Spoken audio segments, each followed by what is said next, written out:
Patay po ang 6 na magkakamag-anak kabilang 2 bata sa sunog sa Barangay San Roque, Marikina. Nag-short circuit na electric fan ang ininalang pinagmulan ng apoy. May live report si Victoria Tulad. Victoria.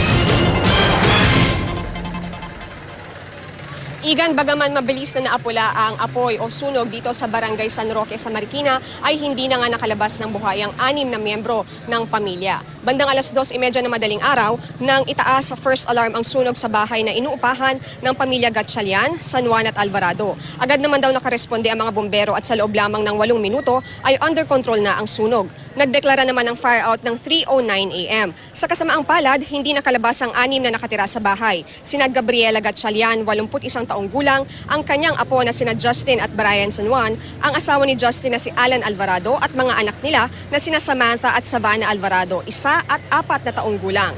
Ayon kay Superintendent Crispo Diaz, Assistant Regional Director for Operations ng Bureau of Fire Protection, nag-short circuit na electric fan ang pinaniniwalaan ngayong sanhi ng sunog.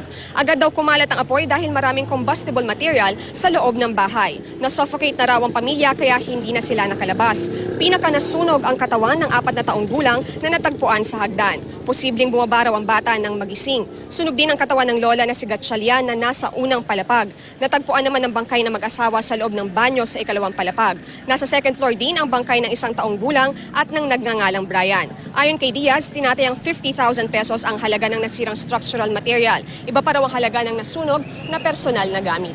Igan, ayon naman sa mga bumbero ay hindi kumalat yung sunog sa ibang mga bahay dito sa Barangay San Juan o sa Barangay San Roque. Sa ngayon ay hinihintay pa natin na ilabas yung bangkay dito sa labas ng kalsada. Igan? Maraming salamat, Victoria Tulad.